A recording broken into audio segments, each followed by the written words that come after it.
Today, ang aking i-review is itong L'Oreal Paris Magic Nude Liquid Powder Bare Skin Perfecting Makeup.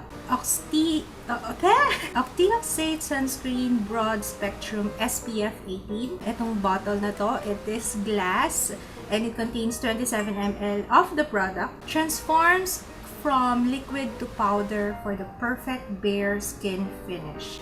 So let's test it out kung talagang okay siya sa ating weather. Shake well before use. So ang shade na nakuha ko is 322 or Sand Beige. Let me just shake. As far as I know, hindi to available sa mga L'Oreal counters sa department stores.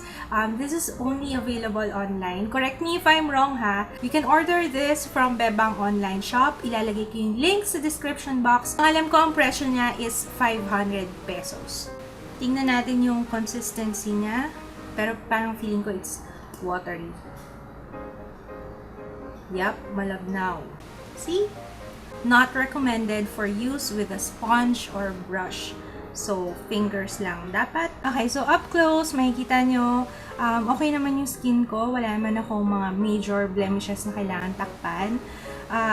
Medyo uneven lang yung aking skin tone. May mga namumula. As usual, around the nose area. Let's try it on one side of my face.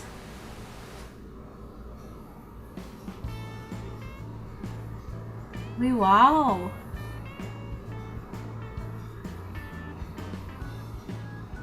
Ang smooth.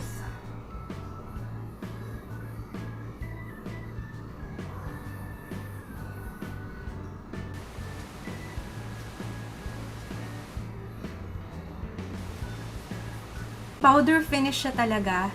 I like it. Parang hindi ko na kailangan mag-powder. Instantly nawala yung shine sa aking face. Kung mapapansin nyo, shiny pa tong part na to.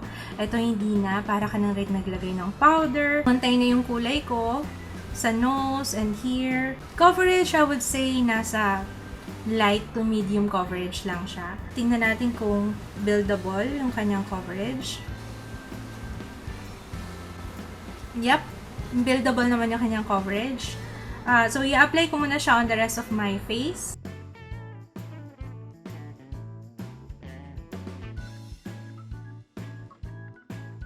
So, on both sides, ganito yung itsura niya.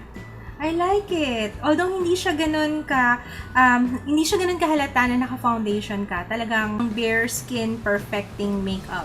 Nakikita pa rin yung skin mo, pero it looks so much better. Tapos hindi siya sticky, which I definitely like. Nagmukhang instantly mattified yung aking skin. Yung shade, okay naman sa akin. Sana hindi lang siya mag-oxidize. Hindi na ako nag-setting powder kasi okay naman na siya. It's a liquid powder. So, supposedly, it will act also as a powder. And I like it. Ang gaan-gaan niya sa face. Parang powder lang. Tapos, ang ganda ng finish. Talagang masusubukan ko siya sa ating weather kasi lalabas kami ngayon. Kaya, I will be back later for an update. 9:26 a.m. and see you later. It's now 2:47. Oily na tong part na to. Nakikita ko na dito sa noo. Pero sa cheeks, walang oil. 6 na oras na lumipas mula nung in-apply ko yung foundation. Hindi ako nag-setting powder. Hindi rin ako nag-blot. Ngayon pa lang.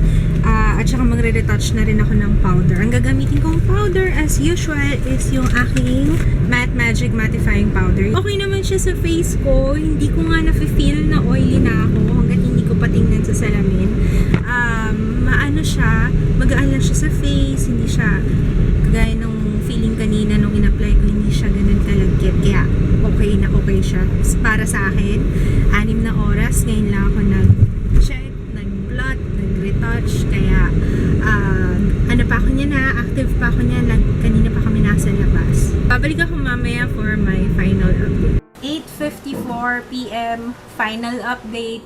Ang masasabi ko lang, I love this foundation. Probably one of the best foundations na nagamit ko. If it is a foundation, I don't think so. It's a liquid powder perfecting makeup. It works as a foundation. Sobrang nagustuhan ko siya kasi nga powder finish. Tsaka talagang saktong-sakto siya para sa mga merong oily skin, pati pawisin. cover niya. It doesn't feel as heavy kahit na pagpawisan ako, tsaka kahit na mag-oil up ako. Okay na okay pa rin yung itsura ko. Kahit ngayon, nakikita ko pa rin yung blush on ko. Presentable pa rin yung itsura ko after almost 12 hours na suot ko siya. Parang nasa kanya na lahat ng hinahanap ko sa foundation. Unang-una, powder finish, tapos lightweight, tapos yung coverage niya hindi ganun ka overwhelming na halatang-halatang naka-foundation ka. Para ka lang naka-powder. Actually, parang skin mo lang din pero much better. Okay na okay siya sa panahon natin na kahit mainit, kahit na pagpawisan ka, okay lang. Maganda pa rin yung itsura niya. Hindi siya nagbago ng kulay sa face ko. White cast, barely noticeable. Lang, I really like it. It's only 500 pesos and I think magiging best friend ko tong foundation na to sa ngayon. So, that's it. Sana nagustuhan nyo tong review ko. Sana nakatulong. And if it did, thumbs up this video. Maraming salamat. Kung meron kayong requests, comment lang kayo sa baba. And if you have questions, comment lang din kayo sa baba. Maraming salamat sa panonood. See you again on my next review. Bye!